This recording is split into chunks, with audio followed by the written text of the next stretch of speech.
Welcome to All Eyes on Cleveland. It is October 7th, the year 2021, and the Cleveland Browns face off in an absolutely elite showdown on Sunday against the Chargers. I'm fired up about it. I know my extraordinary guest is fired up about it. The one and only Jeff Risdon of the Browns Wire, managing editor at the Lions Wire, and contributor at Real GM. How we doing, Jeff? It's been too long, brother. It has been too long. It's been since the preseason, so I'm happy that we get to check in. I'm happy that the Browns are in first place, kinda. Is it really? Has it really been that long? That's yeah. Wild. I think we did the last preseason show I think I did with you was so it's been a month. They're 3-1. I'm not going to complain about that. I'm happy with the overall progress. Not everything is hunky dory, but overall you can't really complain too much if you're a Browns fan right now. You can't complain about that, about the 3-1 record. There are other things to discuss, which we will discuss tonight. Lots of news today, lots of stuff to get into, and figure out. Because all week long it's been react. The defense has been fantastic. 25 straight possessions of really good football, going back to the Texans game. Held opponents to 1 touchdown, 13 points. That stat is courtesy of Dennis Maniloff. But,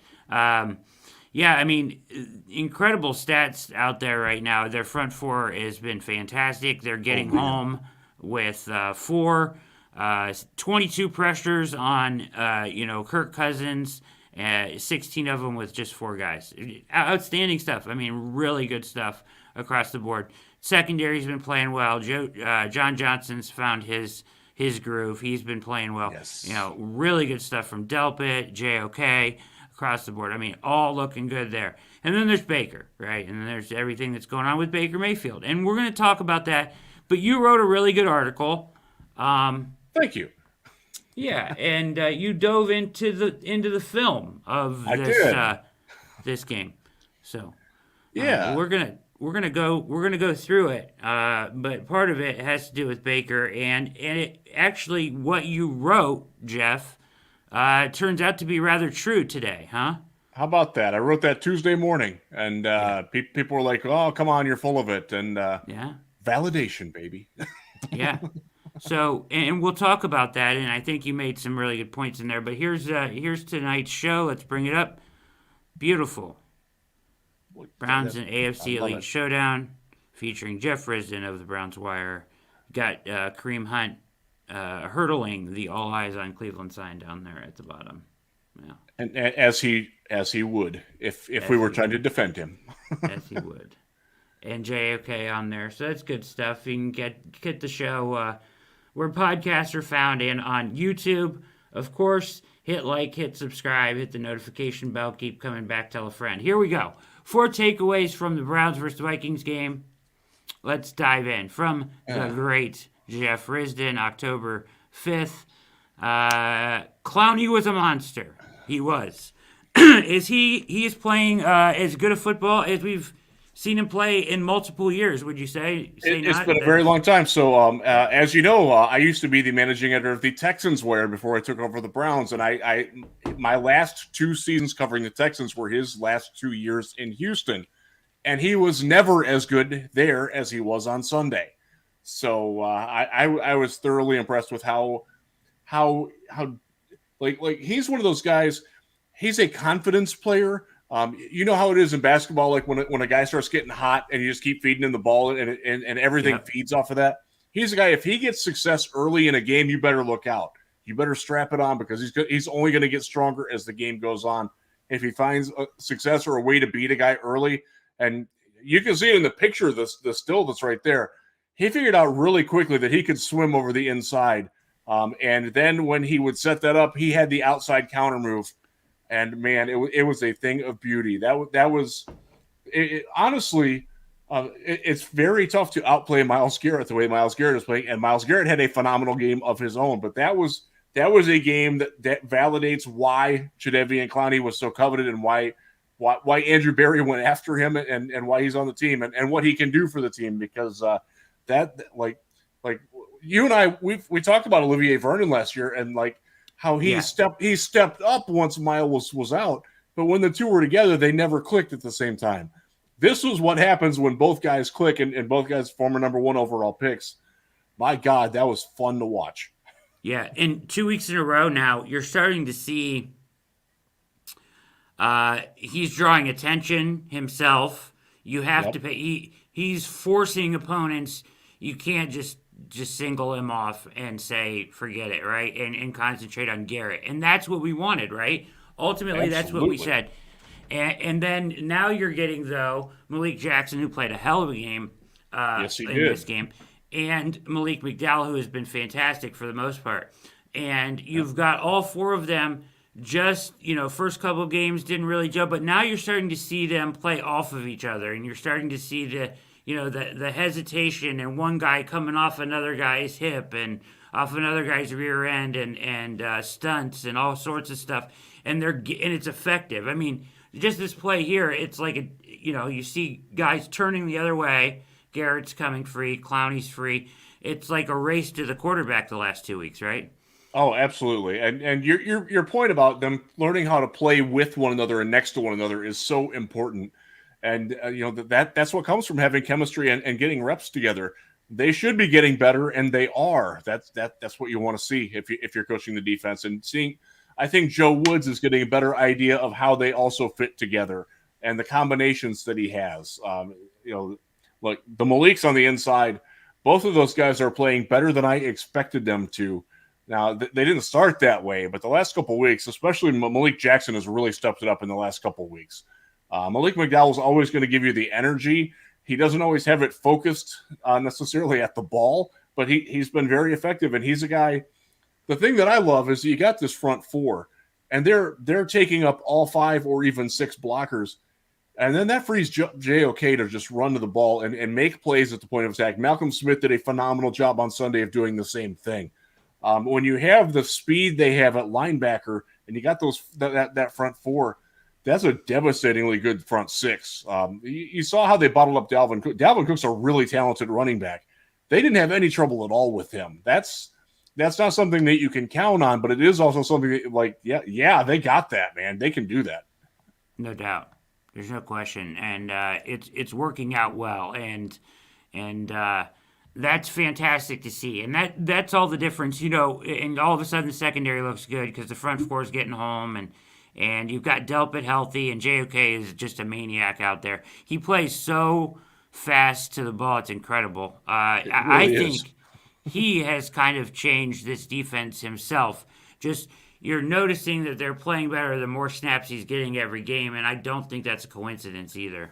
Oh, I agree. And his ability to make up, like if he gets initially beat in coverage, his ability to recover with that speed, that takes things away. When you've got a quarter, we're looking at Kirk Cousins making a panic throw there in the still picture. Quarterbacks like Kirk Cousins that get impacted by that are a little tentative and hesitant, he can eat those guys up. Now, Justin Herbert is not that guy this weekend, and that's going to be a different challenge, and we'll get to that. But when you've got the quarterbacks like that, like they played with Justin Fields the week, I feel bad for Justin Fields. I feel bad bagging on him because it wasn't entirely his fault. That offensive line was just putrid, and their scheming didn't help either.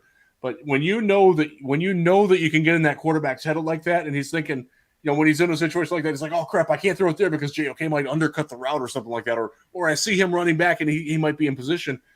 That really, really takes options away from the offense, and that helps your pass rush too. So, obviously the guys up front are getting it done, but having a guy like JOK with his sort of range and recovery speed, like even if he gets fooled initially, his ability to get back in the play, that helps the pass rush too, because the quarterback's going to be wondering, God, is Tyler Conklin really open there, or I don't know, man. I better throw it away, or I better just take the sack.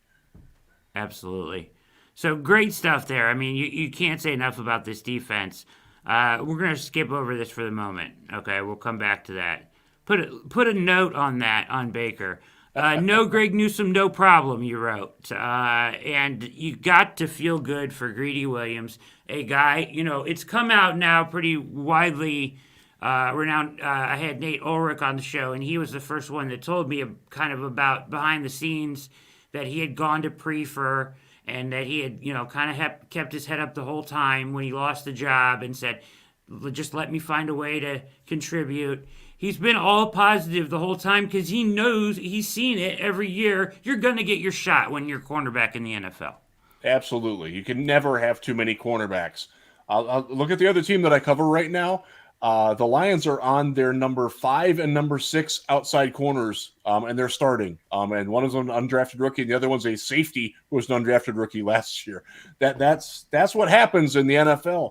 That's why it's important that A.J. Green is still around. Now, he only played one rep Sunday and didn't play well on that rep. That Kirk Cousins saw him immediately like, oh, I'm throwing there. But getting good play out of Greedy, and he talked about the attitude, and Nate brings up a good point with it. This was a guy that when he came out of LSU was sort of a me first guy. Like he played for the Williams on the back and not necessarily the LSU on the front. And we've never seen that in Cleveland from him. Never. So give him a lot of credit. Give the LSU contingency on the team a lot of credit too for steering one of their brothers in arms into the right way, because it would have been real easy for him to write off the Browns as much as it would have been for the Browns to write him off with all the injuries. Both sides have stayed with it, and that's a testament to the organization and the strength that they have and the trust that they have in them. And I really was I was so happy for him when he got that interception. It was so great. I was sitting in a chair and I actually jumped up a little bit from it because I was so excited for him. And that's great. And he wasn't the only guy out there that had a good game. You brought up John Johnson earlier. That was his best game in Cleveland.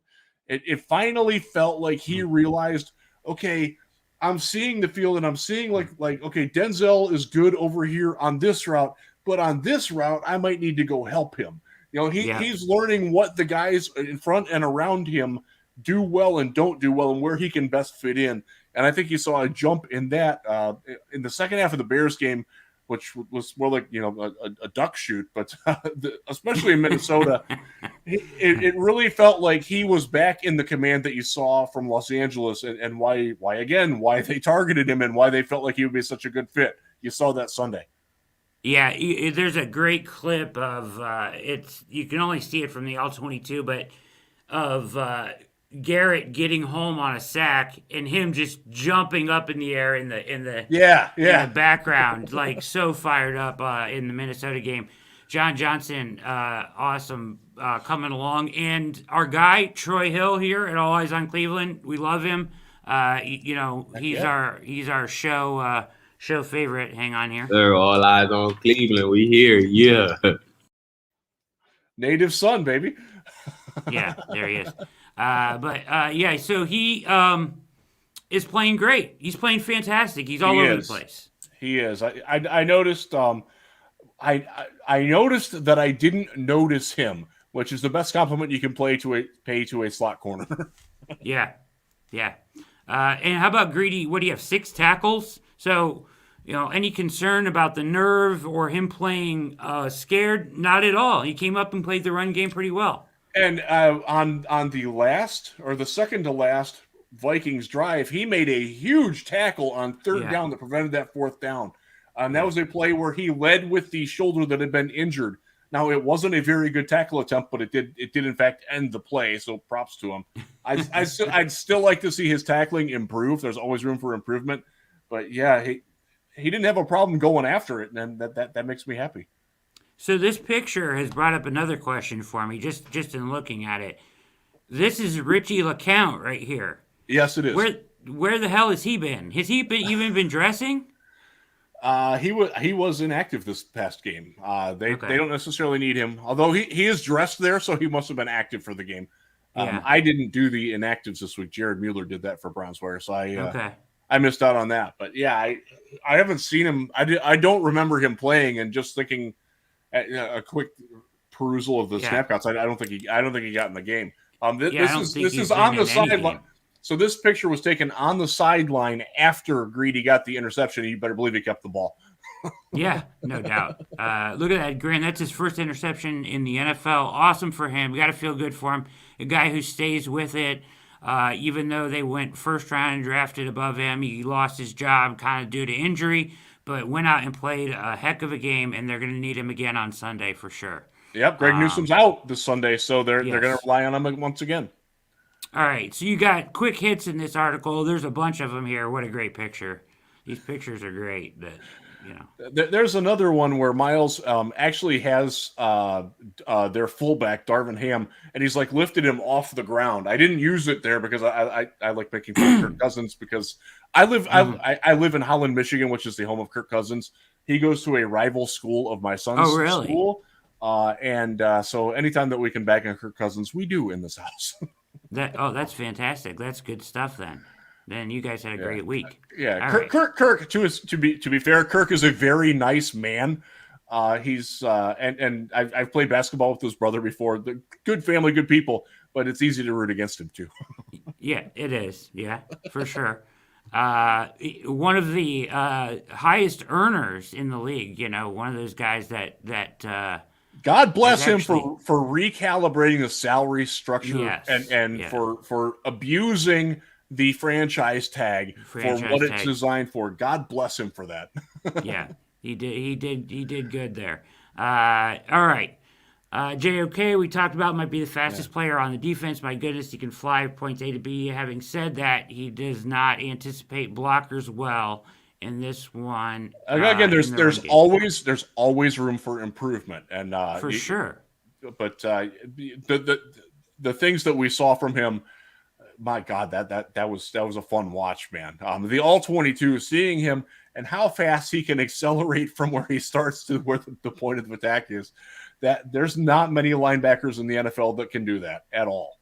Incredible. Who else has been incredible is Chase Mclaughlin. Out of nowhere has been straight butter. Seriously, straight cash, homie.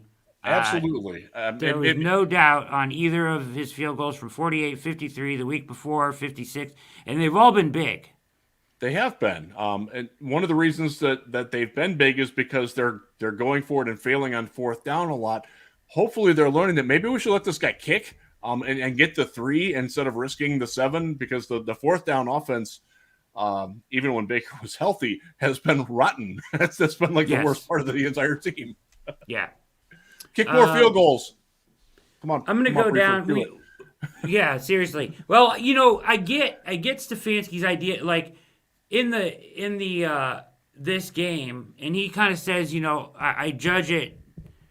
I take into consideration the game. He had to have think there was going to be a lot more points scored, which I understand. He went for it at the beginning, but that's the risk you take, is that the final score is 14-7 and you went for it. You know what I mean? twice in your red zone where you really could have used those 6 points, right? Jedrick Wills, I'm going to skip the Garrett part because we know how fantastic he is, right? But Jed Wills, I want to talk about here. Let's go to the injury report today. We've got...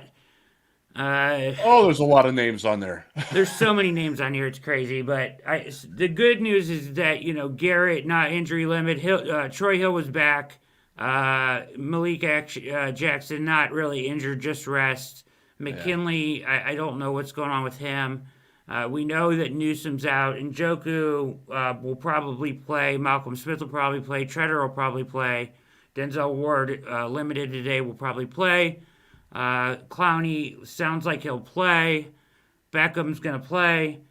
Fields will play. The problem is Wills, right? Yeah. I think. Wills down at the bottom of the list alphabetically because we don't expect Hubbard to play. I think he was limited on today's Thursday. He was limited on Wednesday and didn't practice on Thursday. That's not trending in the right direction. I was hoping that would be the solution here because really what he needs, and I asked this to I forget who I asked it to. I've interviewed so many people recently that I lose track of it. No, I asked Jake. I said, Jake, what on Saturday night before this game, is it worth it just to sit him down for a week and put somebody else out there, whether it be Hudson or Hance, or whatever? And he said no. The fall off from Wills playing hurt to Hance is so significant. And the other interesting thing that Nate Ulrich said, Jeff, is that this offensive line, going back to Joe Thomas, because you've got the connection to Joe Thomas with Treader and Bitonio, and these guys just play hurt every week, right? So it's part of this offensive line's culture that when you're hurt, you still play. And Wills is trying to fill that. That's just part of the culture that he sees around him. He sees all of his offensive line mates all playing hurt all the way back to Joe, who played every single snap for how many ever snaps he played and broke the record, right? Yeah. So 10-3-6-3. Right, there you go. How did I know you would know that? But we're at a point here, and you made the point in your article, which I went away from too early. But no, there was such a drop off from. Just sit him down. Yeah, like he's not helping you. Yes, James Hudson came in and played terrible, I thought. But you took this guy in the 4th round. You knew that he wasn't necessarily ready. This was a guy who's playing defense. Was it 3 years ago when he was at Michigan? Transferred to Cincinnati. They're like, you're not that good on defense, but we can use you at offensive tackle. He's making that transition. You can't expect that to work overnight. I think we saw in Minnesota. Now Minnesota's got a good pass rush. The Chargers happen to have a pretty darn good pass rush too. They got a guy named Bosa out there who will challenge him. I don't know. Like I still thought that Jed playing on one leg was better than what I saw from Hudson. And maybe you put Blake Hansen there. Like you said, if Chris Hubbard is healthy, we don't have this problem. And I don't have any doubt in my mind that they would sit Jed for that. But I think they understand that the stakes are a little higher. You're playing another 3-1 team. That this is for some playoff seeding. You got to keep up with Cincinnati because they're going to get a win. You got to keep up with Baltimore because they're going to get a win. So you got to see it. But I really do think that Jed would be best served by taking a week off. But it doesn't seem like that's going to be the plan. And I just hope that he can hold up. And I hope that if Hudson does come in, that he's. His thing is he will go to block and he thrusts out and hits the hands and that's it. He's like, does the push and then he's like, what do I do now? He doesn't keep his hands in contact. He doesn't stay engaged. Doesn't move his feet behind the contact with the hands. It's really easy to see on the game film. He's got to get better at that if they want to play him. Yeah, because he's effective in that initial. He blow, is. He's got a jolting blow, but after that, like, okay, what you got to get to number 2 on your list. Yeah, that only buys you so long back there until you're schooled, right? So that's trouble, and I don't know I guess I really don't know what the answer is. I want to say sit Wills, But, Jake made the point that sitting him 1 week may not fix his leg. He may need 3 weeks. And at what point can you do that? You might have to wait till Hubbard's back. Yeah, and we don't know what timetable on Hubbard yet. Not anything that I've heard, anyways. Yeah, I thought it was good that he practiced limited. I thought maybe this would be the week, but so we'll see. I mean, this is all play it by ear, right? We don't know. Yeah. But if Hudson plays, that's a disadvantage. If Hans is out there, that's probably even worse because he's really a guard. Yeah, I don't know. I don't have enough opinion on Hans at tackle to realize. But like you said, he's a guard. I'd kind of prefer him to play guard. Yeah, absolutely. All things being equal. Yeah. 2-point conversion play against Andy Genovich was brilliant, and it'll be there again too. It was a. If my understanding is, it was a wrinkle off the first one they ran where the penalty was called. Yep. Right, and they just kicked him out, and instead of it being lead blocker, he was wide open. Every single Viking stayed inside. He was alone, and when you've got Kareem Hunt, when you've got David Njoku running the cross on the other side, you darn well better believe they're going to leave Andy Janovich uncovered on that again. That's one of those that you pull out. You don't pull it out every week because they will get savvy to it. But that's when you pull out when it's 24-20 in Baltimore.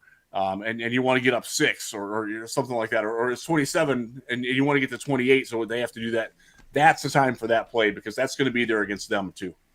Critical, and go-to play that they can go back to again. Great point there, and you make a nice point here that they were very alert to Demetric Felton in his limited snaps. Obviously, worried about him getting the ball in space.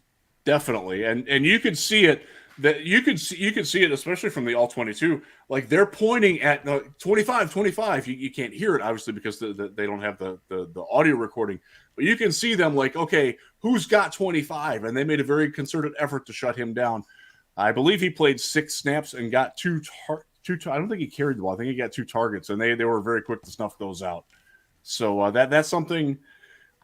Again, if you're going to play him like that, you need to have him come into the game where he isn't going to get the ball, or you just have to play him a lot more so it's mixed up. And I don't know who you take off the field when you do that either, because you're taking Kareem or Nick off the field, and those guys are really good. Yeah, no doubt about it. You're watching All Eyes on Cleveland. Special guest Jeff Risdon of the Browns Wire with us tonight. Breaking down his article from this week, 4 takeaways after watching the film with the Vikings. Now we get to the most important takeaway from this. You wrote this on Tuesday, you said? Yeah, Tuesday morning. All right, so let's bring this up here. Baker. We got to talk Baker. News today, but it basically what you said in the article is that this shoulder is an issue, but it's not his only issue. But you made the point initially here, and you elaborate on this. So this is him in the Kansas City game, right? Yes. Yeah, okay. And you see how his left arm and shoulder are, and this is basically from the same throw. One of them's going to his right, the other one's going to his left. But you can see, and if you've watched Baker throw, you know how he does it. He fans the left hand out with the elbow cocked, and he rotates through, and the left elbow comes back. When the way he was throwing Sunday, the left elbow was tucked up. It's almost like his thumb is at the top of his sternum, and it doesn't move. Just go out to your garage, grab a tennis ball, throw the tennis ball like you normally do, like Baker normally does, and then try throwing it the same way and see if you can hit the same spot as accurately. You can't do it, especially if you've been trained to throw that way for as long as you can. He doesn't have whether it's the harness that was keeping him up or the shoulder. Yeah. There's a very visible difference. And I especially noted it when he had to throw the ball outside down the field, where normally like he is a smaller guy. He doesn't lack for arm strength, but he is a guy that does have to put a little bit more of his body into longer, deeper throws because he's a smaller guy. And you could see that he could not physically do that on Sunday. I shame on me for not going back and watching the Bears game to do it too, because he wasn't good there either. But to me, it was clear as day that he was not right. Whether it was the shoulder bothering him, pain threshold, or the harness is keeping him from physically rotating it, I don't know which it is.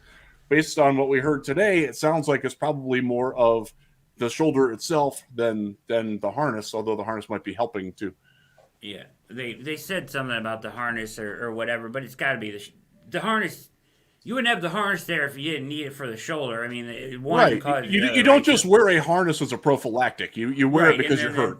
And then that's going to disrupt your throwing motion, right? So, but like I thought about this after I read your article and a couple other people saying so. So the natural thing is when he has the ball here, right? Like so, right here, his natural like when you look at the other one, it's like he opens up like this, right? Yeah. All right. So then he turns. But he always has this arm out, right? And then he'll come through, right? Yeah. But you notice now it's like here, but he's tucking it. He's almost like chicken winging it in. Yeah. And now throwing like this. And if you throw it like that, you're almost aiming the football or pushing it instead of just throwing it. That's exactly instead of just right. throwing it, you're like pushing it. You're aiming it. You know what? Like Little League coaches will say to a pitcher, or anybody will say, quit aiming the ball and just throw it, right? Right. Quit aiming it and throw it. Like coaches say that all the time. But that's like almost like what you get when this is this natural motion here. But if he's tucking it back or he's protecting it, the whole body changes. Yep. And like you said, if you throw a tennis ball in any direction where you're turning your hips, you can feel it in your other shoulder. I don't know why we didn't think of this before. But so my question is, on the play to Demetric Felton, where he's right here, and everybody's like, how did he miss him? There's no way he didn't see him, Jeff. But I'm wondering if to turn his hips this way and throw it to him there, he just knew he couldn't do it. Because it's out to his right, and it would be like if you're protecting your left shoulder, it would be throwing it like that. You're not going to have a lot of strength or accuracy on it. I still think he needs to try. That bugged me. That was, as I said, it wasn't his only. The shoulder wasn't his only problem. He made some bad decisions too, and I don't think you can blame the shoulder for the brain not working all the time on Baker. But I mean, look, I'm not going to fault a guy for trying to play through pain. I covered Matthew Stafford for years. The guy played with broken bones in his back, so I know it can be done. But I also know that he wasn't effective when he did it either. I'm very pleased that the Browns have at least, or somebody has at least come out and said, yes, he is in fact hurt. You know, he did suffer an injury when he made that tackle against Houston, because the way that they handled it makes it look like, oh, well, if he's healthy, then why the hell does he suck the last 2 weeks? You know, that's worse. You know, if he's hurt, he's hurt. Let him say that he's hurt. You know, he's not going to say it, but you got to acknowledge, if you're Kevin Stefanski, you can't be like, oh, there's no problem, when there's clearly a problem, because that's going to breed distrust. That's the sort of thing. And then you're putting the impetus on the Colin Cowherds of the world, who be like, see, Baker can't keep it up. Look how bad he's been. 53% completions the last 2 weeks. Ever since he hurt that shoulder, it's in his head now. He can't do things. Now we know it's not in his head. It's actually, in fact, his shoulder. That's a better problem, is it not? Yeah. I suppose. Yeah, it is. You make the point, though. It wasn't just that, though. No, it wasn't. He did not play well regardless of that. Even if he was 75% or whatever, right? Agreed. Yeah, he still did not play well. That was like a 2 or a 3 out of 10, right? You know, where he was not. It was not his A game. Now I will. I had to do this on I was actually on Jake's show this week, and I have to give the Vikings defense credit. I thought they played really well, specifically their outside corners. I thought Cameron Dancer played really well. I thought they did a good job of taking away Baker's first read on every play. Now, they didn't cover that dead middle of the field, and for whatever reason, he threw the middle of the field pretty darn fine, and hitting those cross, deep slants and seam routes. But, again, sometimes the other team plays well too, and you do have to tip your hat a little bit to the Vikings on that. That's a better defense than a 1-3 team should have. Yeah. I mean, to me, they could still very well be a playoff team. Yes, they could. There. So, I'm going to read this in a second here. This is today, so all of your speculation is confirmed today. Now, I will say that the Browns are still towing this line that it is not affecting his throwing. Van Pelt said it.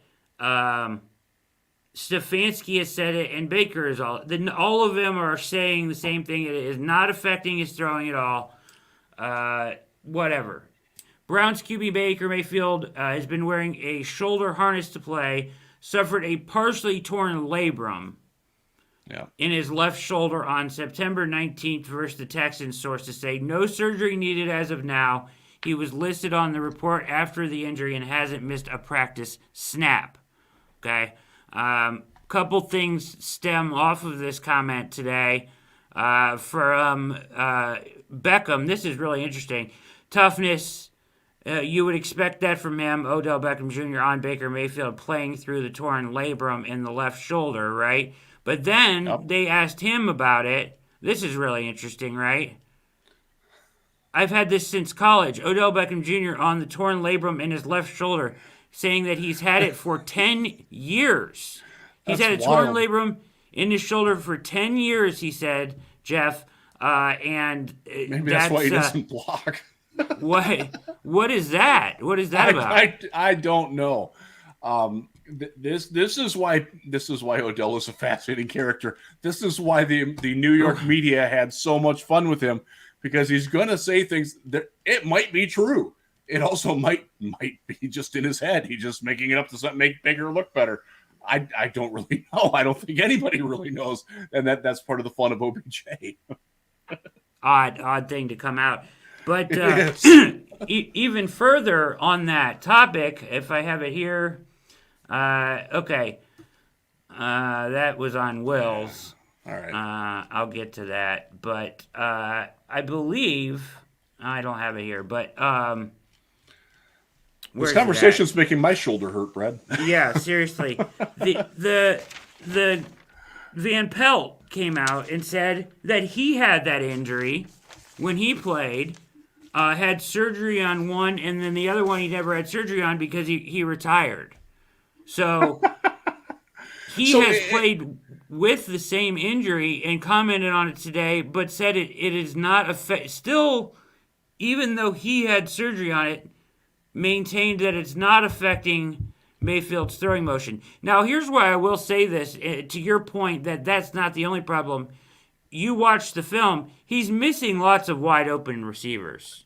Yeah, he's not seeing them. Right. This is one of the things that I thought flashes of 2019, Jeff. Exactly, because what we saw last year was a guy who, even in a new offense with receivers didn't have a lot of chemistry with, he was seeing the field. Like, he could scan and find the open targets, and he hasn't done that. He didn't really even do that in the Houston game all that well. He was just bloody accurate at what he did. So I'm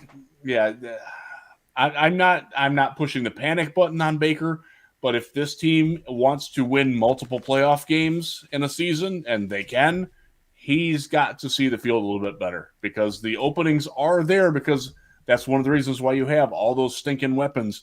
So he has choices. He has options. If they load up on Odell, if they're loading up to stop the run, you've got a point guard quarterback who can make the right assist to the right guy. The last couple of weeks, he hasn't really done that either, aside from being hurt. And I don't know if that's a function of his shoulder or not. I'm certainly not going to try to get into his head and speculate on that.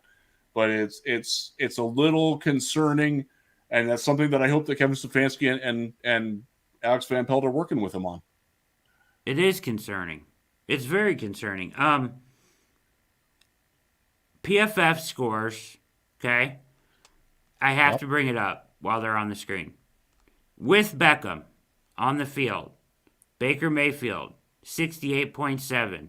Without Beckham on the field, 90.7.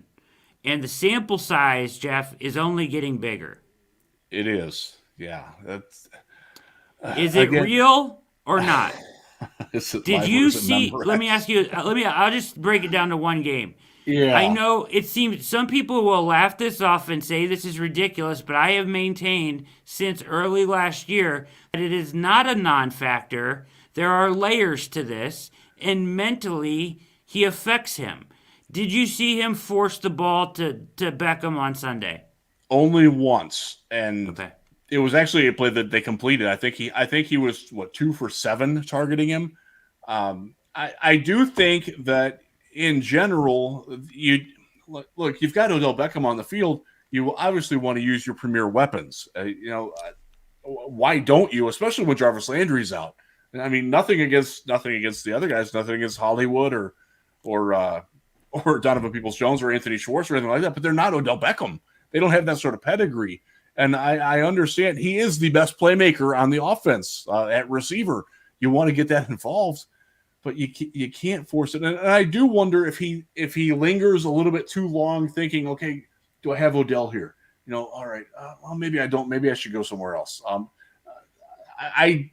I don't know that to be true, but I certainly wouldn't doubt that it is. You know what I mean? To your point, because you have been on this for a long time, and it's sort of like, again, I'm a big basketball nut.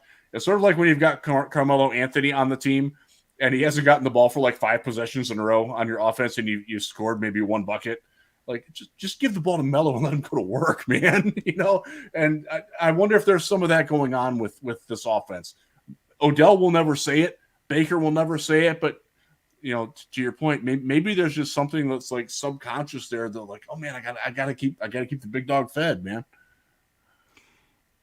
The biggest thing that jumps out from this game, though, is if Case Keenum is quarterback, does Odell Beckham Jr. have 2 touchdowns and 160 yards? Because he got missed twice wide open on walk-in touchdowns from Baker. That last, oh my God, that last throw, that one. And strategically, that call from Stefanski to call that play then, the safety comes up, smart safety for them. What's his name? Harrison Smith. Harrison Smith comes up and bites hard on the out route. He goes up. I mean, he just lobs it over his head. He walks in for 7, and we're not talking about this at all, Jeff. What a perfect play call. And Stefanski knew it too. Like, hey, we can erase Baker's bad day. We can erase this talk, and we can go put the game away with a walk-off in one call. And he called it, and it happened, and he missed him again. It was perfect, and it was there, and he threw it, and it almost hit Odell in the butt. That can't happen. Their explanation doesn't make sense, really, unless he thought he was going to come back. Like he says they read the safety differently, and that Baker read the safety. Have you heard them talking about this? Yeah, he thought the safety was going to be more to the inside, right? Odell did, or he saw the safety bite towards another player, and Odell turned it up, and Baker wasn't expecting to turn it that far up. And Baker maintained that he didn't see that until too late, ultimately. Right. But did he want him to sit down right there? Is that what he was wanting him to do? That seems to be the crux of it, and that's again. Is Baker seeing the field that well? That's why not everything is dependent on the shoulder. His eyes and brain also haven't been at top level either, and that's something that I hope changes on Sunday. I mean, that one though is like see player throw the ball to player. Yeah, nobody around him. Yeah, Case Keenum hits that throw. That's my point. Not to start any controversy or anything, but that's when you got to have, man. You can't miss that one. I mean, Jeff, 25 out of 30 quarterbacks in the league hit that one. I mean, that's not. Mm-hmm. I don't know. I agree. That's a tough one. Let's hope that Baker bounces back and has a good game against a good but vulnerable Chargers defense. I hope so too. I'd like to put this narrative behind us. I really would. That would be great. I wanted to believe that. That would be great. Yeah, I wanted to believe that was the case, but until we see it happen, and week 1 together, they were okay. 5 catches for 70-some yards. It didn't look like he forced it, but Baker still didn't have his. Let's be honest, he has not played like Baker of last year since quarter 3 of the Chiefs game. Yeah, the Houston game was not his best one. For sure, obviously, he had the injury in that. I think a lot of people at that time were like, "Oh, you know what? He went off and And so I was in the car listening to that game on the radio the first time. And the way that Jim Donovan and Doug Deacon talked about Baker, like I was shocked that he didn't like get into an ambulance on the field and go to the ER the way that they talked about how the hit was or how the shoulder got. He effectively did it to himself. My God. So I don't know. There's a fine line there, and I don't think you can sit him, but if he's not right, you have the shoulder in now. Like it's in play. It's out there. And if he's not playing well, you can be like, you know what? He's not healthy. We can put Case Keenum in. And it's not seen as Baker sucks. We're putting Case Keenum in to replace him. And you have to do it that way. There's no other way to do it. Which is why it's so weird that they're all maintaining it's not affecting his throwing at all. Like they will not give an inch on that, and I don't understand that. I don't either. I don't think they're handling it that well. I don't have a lot of criticism about the Browns coaching and organization, but that is one of them. I don't think they've handled Will's injury all that effectively either. That's another complaint of mine. If we're airing our grievances, it's not Festivus yet, but I would agree. I mean that was the last thing we wanted to talk about here tonight, and I had it up a minute ago, and it disappeared on me. Was this tweet here from Daryl Ryder today about Bosa, and this will lead us into our final topic is the game. Yeah, Bosa looming. Browns left tackle situation a bit concerning. Wells Jr. not on the field. Ankle. Chris Hubbard, triceps, both not practicing today. Blake Hance is likely to be called upon if neither can go Sunday. Will it be Hance or will it be Hudson? I'm gonna take Daryl's word and say that it's Hance there because I think they saw the Hudson experiment, and I think they saw that wasn't going to be what was going to get it done against Joey Bosa. The nice thing with the Chargers is that they don't get a lot from the other side. They do have guys there that are effective, but like there are more. Bosa is like what Miles was before Olivier Vernon came to town. Like he's going to make the guy on the other side look better, but the guy on the other side, like they don't have Melvin Ingram anymore. They don't have who's the other guy that they had? I'm blanking on it. I don't know my Chargers history that well. Sorry. Back when they were still in San Diego. Like Jerry Tillery's he's a dude on the inside, but they don't really like if you stop Bosa, you can put a tight end in there. This is a game for David Njoku, assuming he can play, to show that he can be an inline tight end and block, because I don't think Austin Hooper does it all that well, and I certainly don't want Harrison Bryant trying that. And this game, I think they'll have a hard time stopping the Browns' run. I don't know how they have the league's worst run defense. They're not good against the run, so that bodes well for the Browns. But the thing about it is, Jeff, that comes to me is that their offense is so explosive, and Herbert has looked so good so far that they are gonna need explosive plays on the offense. Running the ball like they did, or in the past two games is not going to cut it this weekend, I don't think. You've got to get back to getting Nick Chubb to get the 50-yard touchdown. He's doing a really good job at getting the 1st and 10. He's getting you to 2nd and 2, which is great. But last year and the year before that, he was a guy that he'd go 1st and 10 from your own 25 to 1st and 10 at the opposing 30. And he's only done that once or twice this year, not just once, I think. They need more of those giant chunk runs, because the chunk plays in the pass game, you can't really rely on that. It hasn't been there. And by the way, their secondary is really good. They got Derwin James, Nasir Adderley at safety. That guy can play. Don't sleep on this guy, Cleveland. The Chargers have a good back end. They don't defend the run all that well. Their linebackers aren't very good, but they have the ability to make things happen on that back end if Baker isn't right, or if the receivers aren't at their best. No tip drills this week.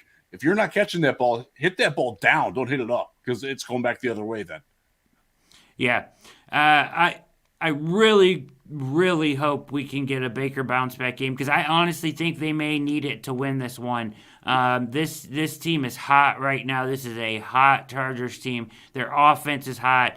I think that they are one of the best teams in the AFC. I honestly do think that they have put themselves up there in that upper echelon, hence the name of the show tonight, Elite AFC Showdown, because I really think the Browns and the Chargers are two of the best teams in the AFC right now. And I think they proved that on Monday night, doing what they did to the Raiders. Really, it was a more dominant game than it looked like as the Raiders made it close. But really, Herbert has put himself up there. He's playing real well, man, real well. And when you have Mike Williams and Keenan Allen and Austin Eckler, who is fantastic out of the backfield and in the run game, I mean, they have weapons all over the place on that offense. Guyton gets a touch in the run game, plus he's a threat on the deep ball. They just have a lot of weapons and a lot of places to go, and he's playing like a veteran quarterback. I mean, talk about seeing the field well. He is seeing the field really well. He is. So, I mean, they're what do you think? A good team. This is going to be a game that's going to be decided by turnovers. Can the Browns defense force any? The Chargers, the first 2 weeks they turned the ball over twice. I don't think they've turned the ball over twice per game. They haven't done it since then. So twice against the Cowboys. Yeah. You've got to be able to take the ball away, get a short field, get at least a field goal out of it. Get one of those momentum swings where you can string 2 or 3 scores together in a row. Because if you try to go toe to toe with these guys, they might beat you, even as good as the defense is playing. That's a good football team we're going to see on Sunday. It really is very good. I think it's going to be a really good game. I just hope we get. I'm excited to watch it. I think it's going to be great. Yeah. Great AFC slate at the top of the AFC. You got the Bills and the Chiefs going on this weekend too. A couple of really, really high profile games that are going to sort things out at the top of the AFC. Let's hope that the Browns are one of the teams that winds up 4-1 at the end of the day. Yeah, we'll find out a lot about the Browns this weekend. I think. As we did last weekend, we found out a lot about them, but not how I thought we were going to find out about them. I thought they were going to outscore them, but ended up being a grind fest. And hey, the defenses showed up and saved us. So, the Browns defense playing well makes this all the more interesting. Can they get through this period here? Can Baker bounce back and still play well with the shoulder? We'll see. I mean, all of this stuff, he kind of has to at this point. He's going to have to on Sunday. Yep, it's on him. He can do it. Let's see him do it. Go do it. Do it. Jeff, you're fantastic as always. Thank you so much for your time, man. You're a gentleman and a scholar. Jeff Risdon, the Browns Wire, managing editor at the Detroit Lions Wire. Brutal right now. That's why I'm talking to you. This is the fun team. This is the good team. The Vikings are going to win this week because they're playing the Lions, and if you really want to laugh in commiseration, the Lions have over 55% of their salary cap unavailable this weekend to play the Vikings, and including their 3 best offensive linemen, their number 1 receiver, the number 1, number 2, and number 3 cornerbacks. It's rough, man. It's a rough time in Detroit. How did they almost beat the Ravens, Jeff? They give Dan Campbell gets every single ounce he can out of these guys, and they're aggressive. There's lessons to be taken from watching how the Lions played the Ravens. What they did, the Browns can do that. They can do it with a lot more talent. I came away. Honest to God, I came away from watching the Lions Ravens game 2 weeks ago, and I'm like, I felt better about the Browns' chances against the Ravens after watching it because I saw how the Browns will defend this. I'm like, they can do that. Yeah. Hey, Jeff, you're the best, man. Thank you so much. I appreciate your time. Thanks, Brad. Thanks for having me on. Yep.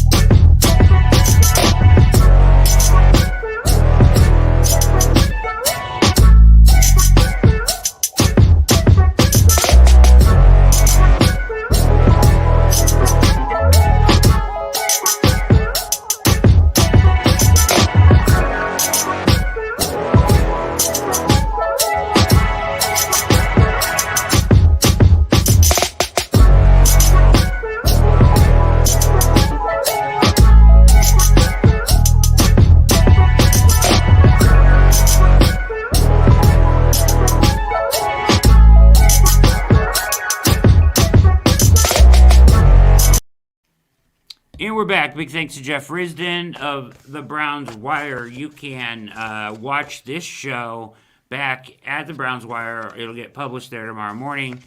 You can watch it on the website, www.alliesOnCleveland.com, and on YouTube, where I would love for you to go and subscribe and hit like and tell a friend and hit the notification bell and tell everybody that you love All Eyes on Cleveland and everybody should come listen to it and watch it. That's what you should do. Presented by Blue Wire Hustle.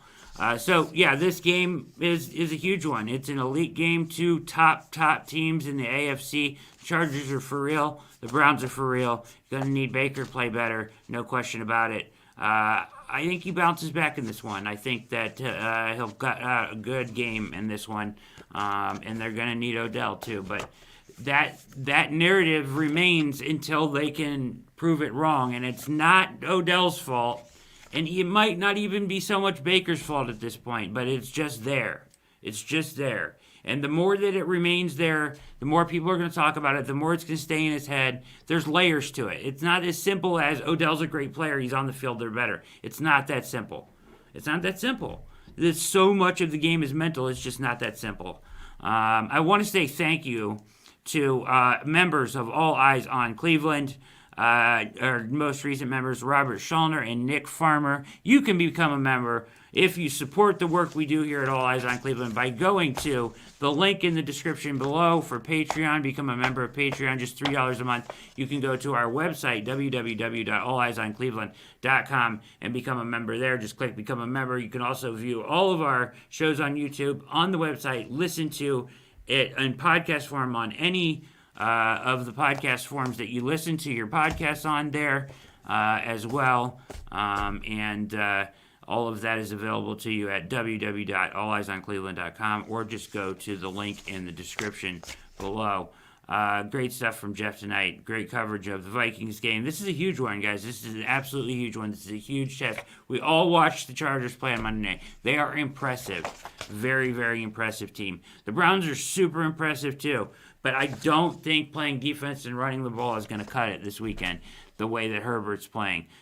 So you're going to need Bake to play like Baker and figure out a way, whatever it is, mentally to get off the schneid that he's kind of fallen on after a couple of real good quarters to start the season and get back to what he was doing at the end of 2020, regardless of if 13's on the field or not. And if he's open, then get him the ball. But he's missing wide open receivers. People are asking about Donovan Peoples-Jones. You can, Jake Burns, friend of show, you can check out some of his film work on that. He's missing 11 open at times. He's not seeing the field as well as he did at the end of last year. And I don't know if you can completely blame that on the shoulder or whatever, but I certainly think the shoulder is affecting the accuracy. When you take one arm and you try to throw a ball harder and you're tucking the other shoulder in, as we and Jeff were talking about earlier, as opposed to the natural progression of as he releases normally, it's going to affect the way you throw the ball. And he's throwing high and wide, which we saw a lot in 2019. So hopefully they've recognized this, they correct it. He's got the harness on, but he can still go out and be effective. As he still has been, as Jeff pointed out, in the middle of the field, it hasn't been as big of a problem. It's when he's going to the sides, deep and outside the numbers. So we'll keep an eye on these things as we go forward. But huge game, 4 o'clock on Sunday. This is a test, big test for the Browns. I will be back with you with Jake Burns of the OBR Film Room Breakdown on Saturday night for our crossover game day preview, which we are doing every week now. All Eyes on Cleveland and OBR Film Room Breakdown crossover event. It'll be out probably late in the evening Saturday to get you ready on Sunday morning for this monstrous game. Thanks for watching All Eyes on Cleveland. Big thanks to Mikey on the 1s and 2s. Once again, Jeff Risdon, great job. My name is Brad Ward. Shout out to Troy Hill playing field. Sir, All Eyes on Cleveland. We here, yeah. Sir, All Eyes on Cleveland. We here, yeah. And with that, we're going to get out of here. Go Browns. See you on the flip side.